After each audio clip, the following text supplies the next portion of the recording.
안녕하세요. 11장 6절을 같이 한번 읽읍시다. 시작. 여호와께서 내게 이르시되 너는 이 모든 말로 유다 성읍들과 예루살렘 거리에서 선포하여 이르기를 너희는 이 언약의 말을 듣고 지키라. 은혜로우신 아버지 하나님, 이 시간 예배하기를 원합니다. 우리 성령 하나님께서 우리와 함께 하시고 한 말씀을 허락하여 주옵소서. 또 이 예배를 축복해 주옵소서. 감사하며 예수님의 이름으로 기도합니다. 아멘. 오늘 말씀의 제목을 듣는 순간 많은 사람들은 반복이다, 이 단어를 생각할 수 있습니다. 그도 그럴 것이 약간의 표현은 달라도 여호와 하나님께서는 예레미야서를 통해서 당시 백성들에게 말씀을 들으라라는 말을 계속해서 반복하고 있기 때문입니다.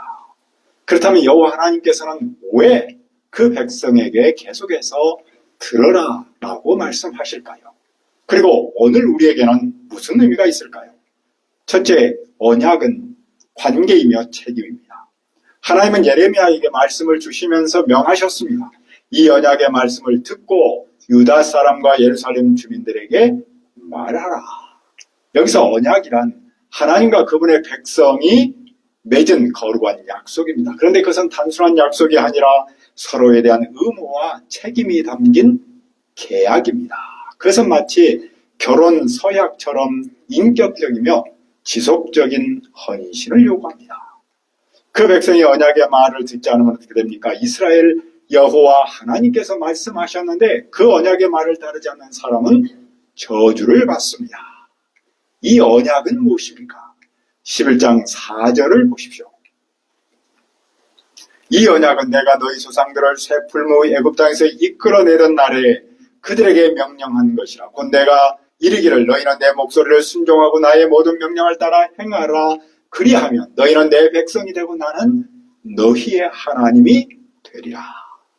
하나님은 이 언약을 애굽에서 이스라엘을 인도했던 날에 명령하셨습니다. 그들을 새 풀무, 즉 고난과 억압의 용광로에서 끌어내시며 정결하고 강한 백성으로 세우셨습니다. 그 언약의 핵심은 내 목소리를 순종하고 나의 모든 명령을 따라 행하라. 그러면 너희는 내 백성이 되고 나는 너희 하나님이 되리라 입니다. 이 언약은 시내산에서 맺었는데 여호와는 그 백성에 이렇게 말씀했습니다. 세계가 다 내게 속하였나니 너희가 내 말을 잘 듣고 내 언약을 지키면 너희는 모든 민족 중에서 내 소유가 되겠고 너희는 내게 대하여 제사장 나라가 되며 거룩한 백성이 되리라. 이 말을 이스라엘 자손에게 전할지니라. 여기서 소유가 된다라는 말은 보석 같은 존재가 된다. 너희는 아주 나에게 특별한 존재이다라는 뜻입니다. 이스라엘이 여호와의 말씀을 잘 듣고 그 언약을 지키면 여호와께서 그들을 보석 같은 존재로 삼습니다. 그들의 여호와의 말씀을 잘 들으면 여호와께서 그들을 제사장 왕국이요 거룩한 백성으로 삼습니다. 이 언약의 특징 중 하나는 개인과 개인의 언약이 아니라 여호와 하나님께서 민족과 언약을 맺었다는 겁니다. 이제 이때로부터 이스라엘은 나라 전체가 여호와 하나님의 언약 백성이 된 겁니다. 그들은 여호와의 말씀을 잘 듣고 지켜야 하는 특권과 함께 책임도 따랐습니다. 물론 여호와 하나님도 그 언약을 이루셔야 합니다. 그러면 하나님은 그 언약을 어떻게 이루셨습니까? 하나님은 조상에게 젖과 꿀이 흐르는 땅을 주겠다고 맹세한 그 언약을 지금 지키셨습니다. 오늘의 청중은 하나님의 언약을 지켜서 젖과 꿀이 흐르는 땅에서 살고 있습니다. 그래서 그 말을 듣는 순간 예레미야는 이렇게 고백했습니다. 아멘. 선지자는 지금 그들의 눈은 닫아도 영혼의 평안함이 임하는 겁니다. 반면 말씀을 무시하고 자기 뜻대로 사는 사람에게는 공허와 파멸이 임합니다. 그러므로 예레미야는 무엇을 해야 합니까? 11장 6절을 다시 한번 읽읍시다. 6절 시작. 여호와께서 내게 이르시되 너는 이 모든 말로 유다 성읍들과 예루살렘 선포하며 이르기를 너희는 이 언약의 말을 듣고 지키라. 선지자는 이 모든 말을 유다 성읍과 예루살렘 거리에 가서 선포해야 합니다. 왜냐하면 그들은 이 언약의 말을 듣고 지켜야 하기 때문입니다. 그들이 언약의 말을 듣고 지킬 때만이 생명과 풍요로움을 누릴 수 있기 때문이죠. 그래서 여호와는 그들 조상을 애굽에서 인도하여 옛날부터 오늘까지 간절히 말했습니다. 너희는 내 목소리를 순종하라. 순종은 율법의 조항을 지키는 차원이 아니죠. 그것은 말씀으로 삶의 기초를 놓는 본질입니다. 순종은 단순한 형식적인 종교의식을 치르는 행위가 아닙니다. 그것은 하나님 백성의 정체성을 지키는 일이죠. 왜 이 시점에서 여호와는 언약의 말을 듣고 지키라고 다시 한번 말씀하시는 겁니까? 그 이유는 분명합니다. 그들이 언약의 말씀을 듣고 지키지 않았기 때문입니다. 물론 그들 안에 종교적 형식은 있었습니다. 하지만 그들은 말씀대로 살지는 않았습니다. 그 결과 종교 생활은 있을지라도 신앙 생활은 없었던 것이죠. 그들이 비록 성전에서 제사를 지낼지라도 실제 삶에서는 우상을 따랐습니다. 말씀을 따르지 않았습니다. 언약은 일방적 은혜가 아니라 쌍방적 관계이기에 말씀대로 사는 일이 언약의 핵심이었던 것입니다. 그러나 유다는 언약을 듣고 지키는 대신에 성전이 있으니 괜찮다. 우리는 하나님의 백성이라고 부름받았기 때문에 아무런 문제가 없다라고 여유만만했습니다. 아니란 태도에 빠졌습니다. 그런데 성경은 말씀대로 살지 않음을 언약의 파기라고 선언하고 있습니다. 언제부터인가 우리 한국 교회에서는 무늬만 신자다라는 말이 회자하고 있습니다. 무늬만이라는 말은 겉보기와 속이 다르다는 뜻이겠죠. 겉보기는 그럴듯하지만 본질은 빠진 상태를 말하겠죠. 따라서 무늬만 신자라는 말은 교회에 출석하고 예배에 참여하지만 실제 삶에서는 말씀대로 살지 않는 사람을 뜻합니다.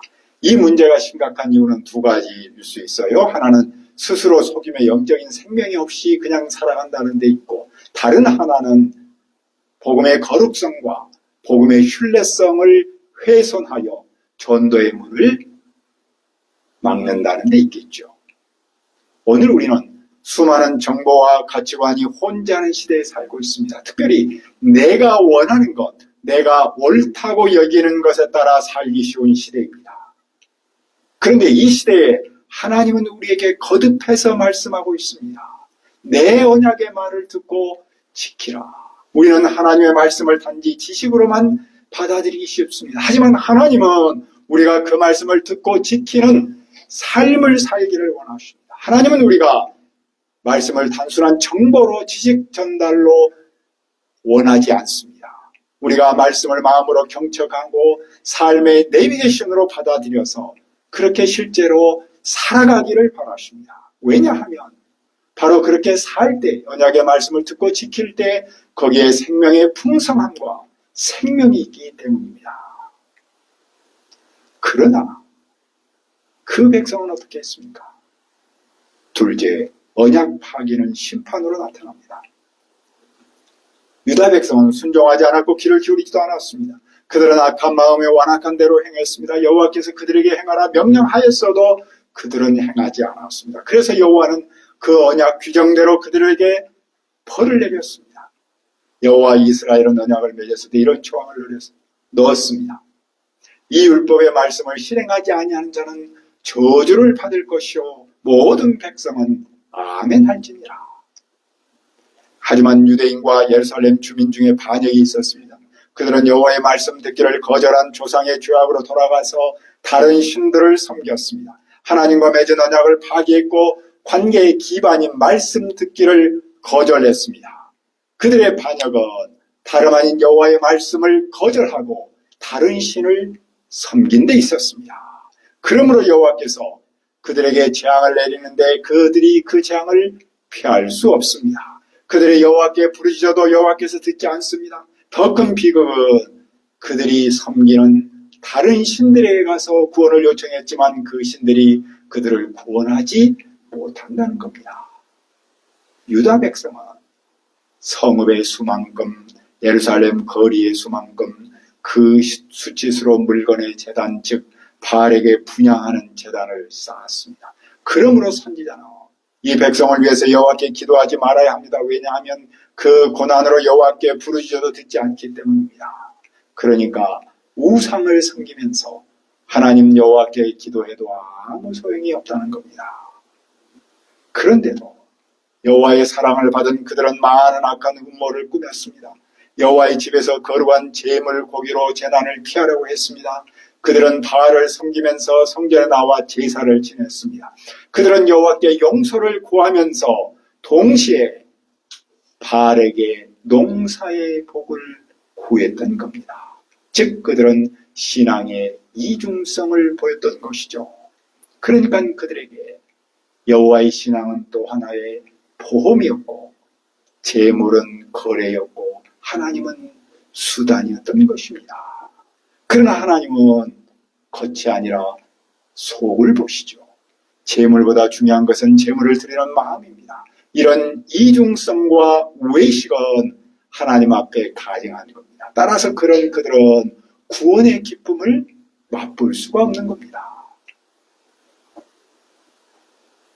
오늘날도 사람들은 이런 이중성을 나타내기 쉽습니다. 다양한 우상, 현대판 우상의 마음을 빼앗기기 때문입니다. 성공과 돈과 또는 자기의 이미지 관리, 세상의 인정과 같은 것들이겠죠. 하지만 이런 것들이 위기의 순간에 그것을 섬기는 사람을 구원하지 못한다는 사실을 알아야 합니다. 그런데도 어떤 사람은 우상을 섬기면서도 예배당에 나와서 예배드리는 이중성을 보이고 있습니다. 여호와는 그들을 처음에는 아름다운 푸른 올리브나무 좋은 열매 맺는 나무라고 불렀습니다. 하지만 여호와께서 요란한 천둥소리와 함께 그 잎을 불로 사르고 그 가지를 꺾어버렸습니다. 무슨 말입니까? 하나님께서 그들을 아름답고 푸른 나무로 심었을지라도 이런 이중성은 본질에 가서 땔감처럼 전락한다는 겁니다. 왜 이렇게 되었습니까? 그들이 바알에게 분향하여 여호와의 노여움을 일으켰기 때문입니다. 하나님은 사랑이시만 동시에 공의롭습니다. 하나님은 언약을 듣고 지키는 사람을 축복하지만 듣지 않는 자에게는, 이중적인 사람에게는 심판하시기 때문입니다. 이것이 거룩하신 하나님의 성품입니다. 그때 예레미야는 어떤 어려움을 겪습니까? 여호와께서 예레미야에게 뜻밖의 사실을 알려줍니다. 예레미야는 자신이 아무것도 모르는 채 순한 양처럼 사람들 속에 있었습니다. 그런데 그들은 예레미야를 죽이려는 음모를 꾸미고 있었습니다. 그들은 예레미야를 나무와 같이 열매와 함께 찍어버리려고 했습니다. 그때 예레미야는 원한을 자기 손으로 풀지 않았습니다.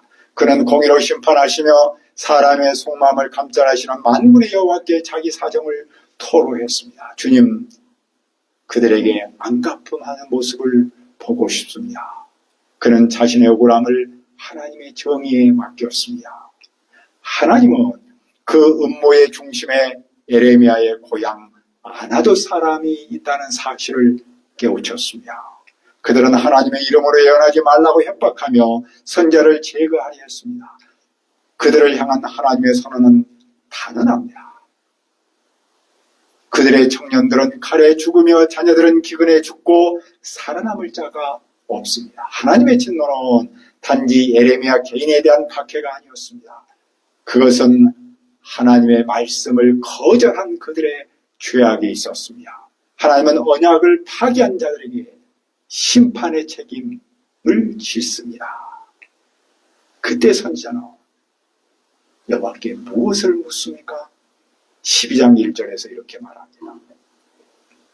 여호와는 의로우신데 왜 악한 자의 길이 형통하며 반역자가 다 평안합니까? 이 질문은 오늘날에도 이어지고 있죠. 왜 하나님을 무시하는 자들이 잘되고 말씀대로 사는 자들은 고통을 겪어야 합니까? 이것은 단순한 감정적 질문이 아닙니다. 그것은 하나님의 정의에 대한 깊은 신뢰에서부터 나오는 신학적인 토로라고 할 수 있죠. 에레미야의 안타까움은 또 다른 모습에서 나타납니다. 하나님께서 그 백성을 나무 심듯이 심으셨고 그들은 뿌리를 내리고 자라서 열매까지 맺었습니다. 그런데도 그들의 마음은 하나님으로부터 멀어졌습니다. 그들은 입술로는 주님을 가까이 하고 있지만 실제로 에레미야가 봤더니 그들의 삶은 멀어져 있었습니다. 이런 모습을 오늘 우리도 가까이에서 볼 수 있습니다. 어떤 사람은 가냘픈 나무와 같았는데 하나님의 은혜와 사랑으로 점점 자라서 큰 나무로 자라서 열매를 맺기도 했습니다. 그런데 그는 하나님의 은혜보다도 자기 능력을 자랑합니다. 그는 자기는 하나님의 안에 있다고 말은 하는데 객관적 사실로 보면 하나님으로부터 저 멀리 떨어져 있습니다. 그런 사람을 향해서 예레미야는 하나님께 단호하게 기도했습니다. 주님께서 그들을 도살을 양같이 끌어내시고 심판의 날을 위하여 구별하소서. 그가 이렇게까지 단호했던 이유는 그 죄가 자연에까지 미쳤기 때문입니다. 땅이 슬퍼하고 들의 채소가 말라버렸고 짐승과 새들도 사라졌기 때문입니다. 더욱이 그들은 하나님의 보이지 않음을 빌며 삼아서 악을 행하며 이렇게 말했습니다. 여호와께서 나를 보시지 않는다. 그런 에레미야의 기도 앞에서 여호와의 응답은 무엇입니까? 12장 5절을 보십시오. 만일 네가 보행자와 함께 달려도 피곤하면 어찌 등이 말과 경주하겠느냐. 네가 평안한 땅에서는 무사하려니와 요단 강물이 넘칠 때에는 어찌하겠느냐. 이런 말입니다. 네가 걸어다니는 사람과 함께 달려서 벌써 지쳐버렸다면 앞으로는 말과 함께 달릴 것인데 어떡할 것이냐. 네가 지금 평화의 땅에서 있으면서 쓰러진다면 앞으로 요단 강물이 넘칠 때는 어떻게 하겠느냐. 하나님은 그에게 더 넓은 시야와 더 깊은 준비를 요청합니다. 지금 에레미야가 겪는 고통, 지금 에레미야가 탄식하고 있는 그런 역설적인 모습은 기초 단계에 불과하다는 겁니다. 앞으로 예레미야는 더 깊은 고난과 더 모순된 삶의 현장을 볼 수 있다는 겁니다. 따라서 지금부터 준비하라는 겁니다. 실제로 예레미야는 어떤 고난도 겪어야 합니까? 그는 앞으로 형제와 아버지의 집, 즉 가족도 믿을 수 없게 됩니다. 가장 가까운 자들이 그를 배신하고 험담하며 해치려 합니다. 그들은 좋은 말로 속삭이지만 그 속에는 칼날이 있습니다. 이런 상황에서 예레미야는 사람의 말이 아닌 오직 하나님의 말씀을 듣고 지켜야 할 뿐입니다. 오늘날도 믿음의 길을 갈 때 예레미야와 같은 그런 현실을 우리가 직면할 때가 얼마나 많습니까? 억울함이 있고 배신이 있고 또한 역설적인 사회 현상을 보면서 안타까움을 느낄 수밖에 없습니다. 외로움도 있습니다. 그러나 하나님은 여전히 말씀합니다. 말씀을 듣고 지키라. 큰 시험이 올 때를 위해서 지금 오히려 굳게 서라.